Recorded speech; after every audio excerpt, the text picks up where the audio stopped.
warahmatullahi wabarakatuh. Perkenalkan, nama saya Linda Listianjur Kusuma dengan NIM 2410800234. Di sini itu saya ingin menjelaskan tentang peradaban Islam pada masa dinasti Abbasiyah. Nah, langsung saja kita ke topiknya nih. Yang pertama itu adalah latar belakang berdirinya dinasti Abbasiyah. Nah, setelah dinasti Umayyah runtuh pada tahun 750 Masehi, muncul kekuatan baru yang dikenal sebagai dinasti Abbasiyah. Nah, nama Abbasiyah itu diambil dari Al-Abbas bin Abdul Muthalib, yaitu paman Rasulullah Shallallahu Alaihi Wasallam. Keturunan beliau memimpin gerakan politik yang menumbangkan Bani Umayyah di bawah pimpinan Abu al-Abbas as-Saffah atau Khalifah pertama Abbasiyah. Nah, dinasti ini tuh berdiri pada tahun 132 Hijriah sampai 750 Masehi dan berkuasa selama lebih dari 5 abad, yaitu dari 750 sampai 1258 Masehi dengan 37 khalifah yang memerintah dari berbagai periode. Nah,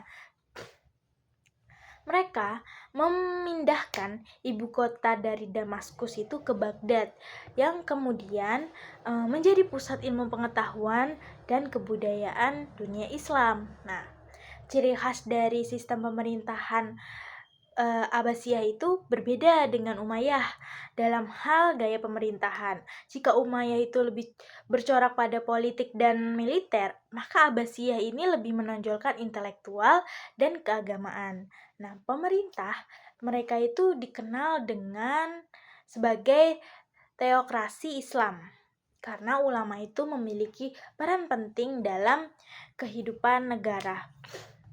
Tuh. Para khalifah Abbasiyah meniru sistem administrasi Umayyah, tetapi lebih terorganisir dengan pembentukan berbagai biro dan dewan pemerintah. Seperti yang pertama ada Amirul Umara sebagai panglima tertinggi, lalu ada Dewan Azimani yaitu pengatur jadwal dan urusan istana, lalu ada Dewan Al-Barid yang mengelola sistem pos dan komunikasi, lalu ada Dewan Al-Jud yang mengatur ketentaraan.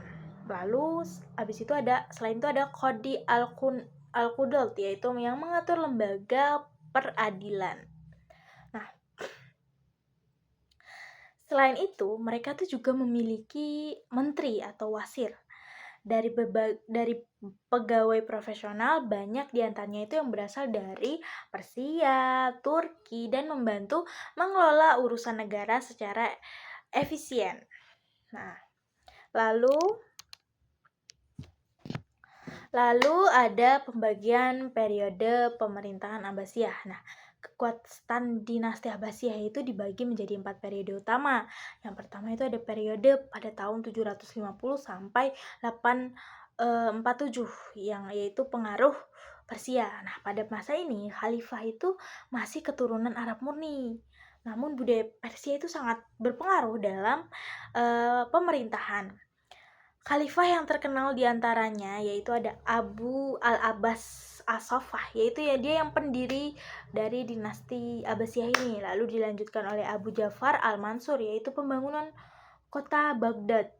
Lalu ada Harun ar-Rasyid, yaitu puncak kejayaan pertama dari dinasti Abbasiyah ini. Lalu yang kedua ada Al-Ma'mun, yaitu puncak kejayaan ilmu pengetahuan pada masa dinasti Abbasiyah.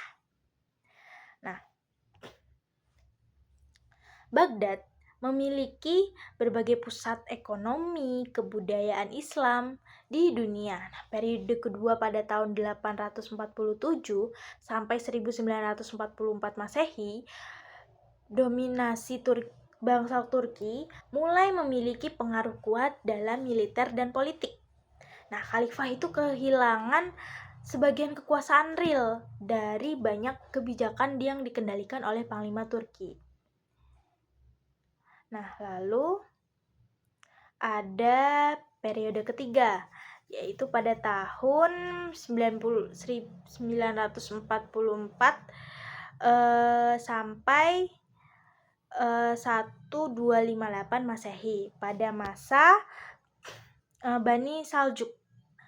Nah, Bangsa Turki Saljuk itu menguasai kekuatan politik walau kekuasaan khalifah itu melemah.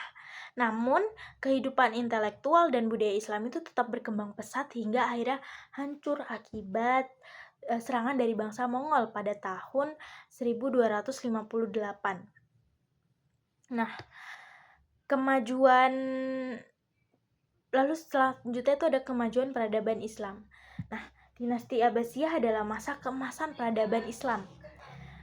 Ada yang itu disebut golden atau pokoknya disebut golden age of Islam. Nah, kemajuan luar biasa terjadi hampir di sebuah bidang dari politik, ekonomi, ilmu pengetahuan, dan seni budaya. Nah, yang pertama nih yang kita akan jelaskan itu adalah ilmu pengetahuan, yaitu berdirinya Bait al-Hikmah, rumah kebijaksanaan di Baghdad, yaitu pusat penerjemahan dan penelitian. Nah, buku-buku Yunani, Persia, dan India itu diterjemahkan ke dalam bahasa Arab. Khalifah seperti Al-Ma'mun itu mendukung ilmuwan dari berbagai negara, sehingga dinasti Abbasiyah ini sangat menjunjung yang namanya ilmu pengetahuan gitu. Nah, bidang-bidang yang berkembang itu yang pertama ada tafsir, hadis, fikih, kalam atau teologi. Terus ada tasawuf, bahasa Arab, filsafat, bahkan kedokteran. Yaitu ada yang di kedokteran ini ada Al-Hazan Optik, Ibnu Sina. Terus dari bidang matematika dan astronomi itu ada Al-Khawarizmi, yaitu ada yang penemu aljabar, terus ada Al-Batani, astronomi, dan Al-Birunika atau fisika. Lalu yang terakhir itu ada sejarah dan geografi yang dikembangkan oleh Ibnu Hisham, Al-Waqidi, Al-Yaqubi, dan Ibnu Qutaibah. Nah, karya-karya para ilmuwan masa ini tuh menjadi pondasi ilmu pengetahuan modern di Eropa.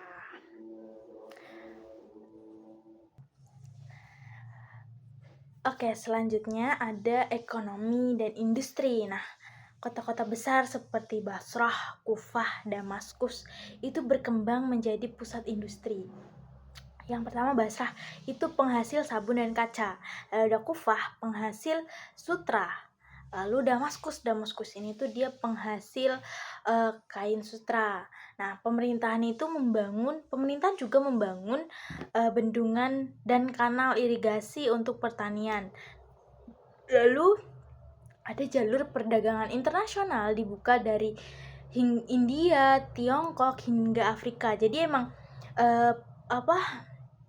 dinasti Abbasiyah ini benar-benar berniat atau emang niat memajukan industrinya gitu.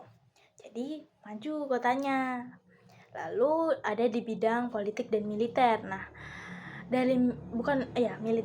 militer itu terorganisir dengan baik, berdiri dari pasukan tetap, yaitu namanya murtakizoh, dan sukarelawan atau yang namanya mutahawiah. Nah, khalifah memiliki pengawal istana atau hams dan sistem keamanan yang disiplin. Jadi emang politik dan militer itu benar-benar diorganisir dengan baik gitu.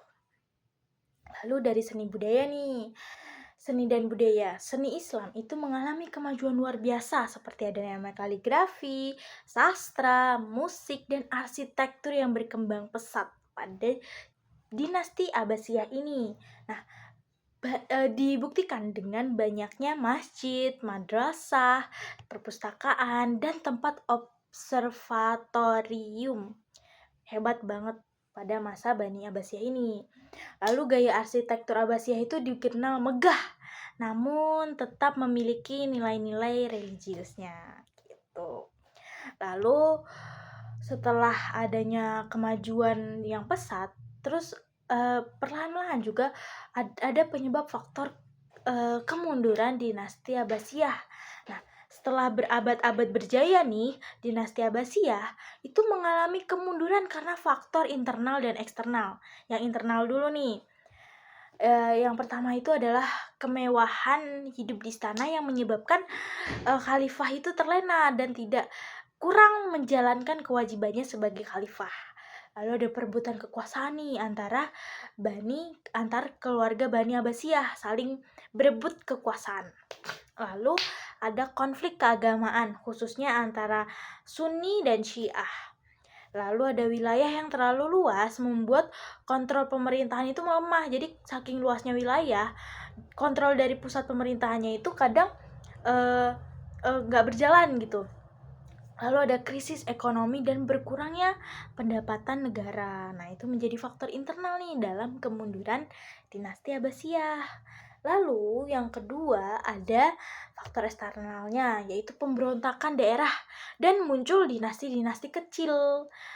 Nah, iya muncul dinasti-dinasti kecil. Kan biasanya kalau dalam zaman Islam umumnya pemimpin itu kan hanya satu ya. Nah, munculnya dinasti-dinasti kecil ini kan kalau zaman sekarang itu nggak awam lah, nggak kayak aneh aja gitu dinasti dan nah dari sinilah muncul pemberontakan dan munculnya dinasti-dinasti kecil gitu. Jadi ini juga termasuk faktor kemunduran dinasti Abbasiyah.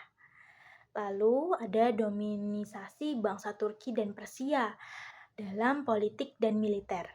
Lalu ada perang salib yang melemahkan dunia Islam. Lalu ada serangan Baghdad Mongol pada tahun 1258 Masehi yang menaklukkan Baghdad dan mengakhiri kekuatan Abbasiyah ini gitu. Nah, jadi runtuh nih Abbasiyah, tapi tetap memiliki warisan dan pengaruh dinasti Abbasiyah untuk kedepannya. Nah, yang pertama itu ada melahirkan peradaban ilmu pengetahuan dan filsafat yang mempengaruhi hingga Eropa. Lalu ada mewujudkan konsep pemerintahan Islam modern yang terstruktur, terus mengukuhkan bangsa Arab sebagai bangsa ilmu pengetahuan internasional.